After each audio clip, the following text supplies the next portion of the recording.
आज हम बात करते हैं अपने समास के प्रकारों में तीसरा कर्मधारय समास की। तो हम बात करते हैं कर्मधारय समास की। पहले हम इस परिभाषा को देख लेंगे कि उत्तर पद कर्मधारय समास में क्या होता है कि उत्तर पद प्रधान होता है, ठीक है।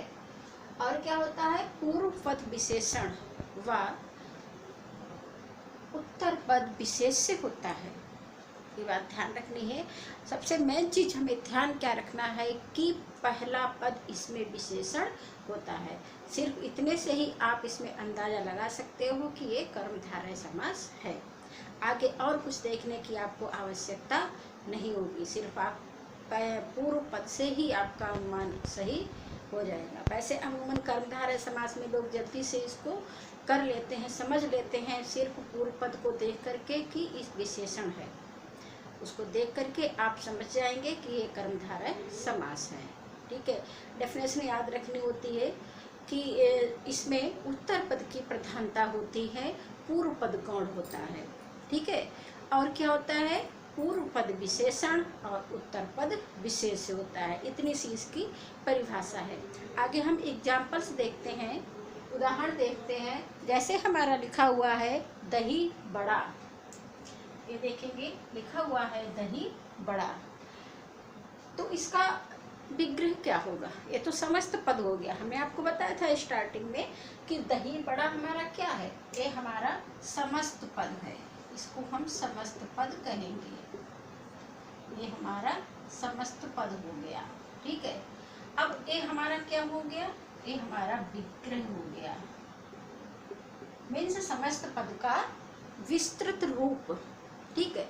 तो दही में डूबा हुआ बड़ा, दही बड़ा, दही में डूबा हुआ बड़ा, तो इसमें क्या होगा, कर्मधारय समास है।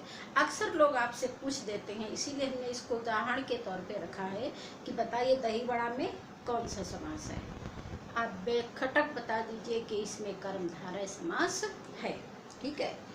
दूसरा है हमारा पीतांबर। पीतांबर, पीत प्लस अंबर, पीत माने पीला, अंबर माने वस्त्र, पीला है जो वस्त्र, पीतांबर हो गया। अगला है कमल नयन, कमल के समान नयन, ठीक है, कमल के समान नयन, कमल नयन।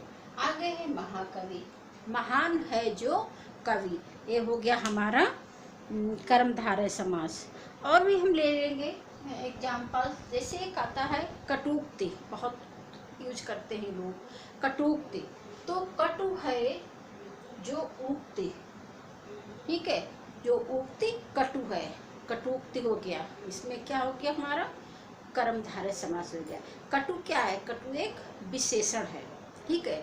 जैसे एक एग्जाम्पल से आता है मृत्युदंड, मृत्यु के लिए दिया जाने वाला दंड मृत्युदंड कहलाता है। इसमें भी हमारा कर्मधारय, बहुत सारे एग्जाम्पल्स हैं, बहुत सारे एग्जाम्पल्स, हर एग्जाम्पल्स को बताना संभव नहीं है, इसलिए हम आपको मेन एग्जाम्पल्स बता रहे हैं। अगर किसी को कोई समस्या होती है तो आप कमेंट बॉक्स में लिख दीजिएगा, ठीक है। कहीं पे कहीं किसी को दिक्कत आती है समझने में, और भी अगर आपको किसी प्रकार के वीडियो अगर आपको चाहिए हो, पढ़ाई में दिक्कत आ रही हो कहीं पे समझने में, तो आप हमें कमेंट्स बॉक्स में लिख के बता दीजिएगा, मैं आपको वो वीडियो अवेलेबल कर दूँगी। आगे है हमारा, ये तो हमारा तीसरा कर्मधारय समास हो गया। अगला हमारा है चौथा द्विगु समास। द्विगु समास में क्या होता है कि इसमें भी उत्तर पद की प्रधानता होती है, पूर्व पद गौण होता है। और क्या होता है, पूर्व पद हमारा संख्यावाची होता है। बहुत जल्दी लोग इसको कर लेते हैं कि ये हम इसको सिर्फ देख करके, प्रथम पद को देख करके कि संख्यावाची है कि नहीं है, संख्यावाची है तो तुरंत से इसको कर देते हैं। देखिए हमें एक कर्मधारय समास में एक एग्जाम्पल हमें याद आ गया है, बहुत अक्सर पूछा जाता है, आप लोगों को शायद न मालूम हो, मालूम है तो ठीक है, नहीं मालूम हो तो बता दे रही हूँ। एक होता है कि अगर कहीं पर, मैं लिख देती हूँ, अगर कहीं अपूर्ण संख्या हो तो वहाँ भी कर्मधारय समास होता है। जैसे 3:30, ठीक, समझ लेंगे आप इसको। 4:45, 4:15। इस प्रकार के आपको अगर कहीं शब्द लिखे मिलते हैं और आपसे पूछा जाता है कि इसमें कौन सा समास है, तो आप इसको कर्मधारय समास ही मानेंगे। हमें याद आ गया तो हमने आपको बता दिया बीच में। तो हमारी बात चल रही थी आगे द्विगु समास के, कि इसका प्रथम पद संख्यावाची होता है और प्रथम पद गौण होता है, उत्तर पद की इसमें प्रधानता होती है। ठीक है, अब हम इसके एग्जाम्पल्स को देखेंगे। जैसे है चौराहा। चौराहा, इसमें क्या है, इसमें 2 पद हैं। पहला पद हमारा ए हो गया और दूसरा पद हमारा ए हो गया। चौ माने 4, राह माने रास्ता, 4 रास्तों का समाहार। जहाँ पे समूह की बात आती है, जहाँ पे इकट्ठी चीजें होती हैं, वहाँ पर भी हमारा द्विगु समास होता है। तो 4 रास्तों का समाहार चौराहा। अष्टाध्यायी, 8 अध्यायों का समाहार, जिसमें 8 अध्याय इकट्ठे हों जिसमें किताब में, तो उसको 8 हों, 10 हों, 10 अष्टाध्यायी। तो इस प्रकार से जहाँ पे इकट्ठी चीजें हों उसको वो द्विगु समास के अंतर्गत आता है।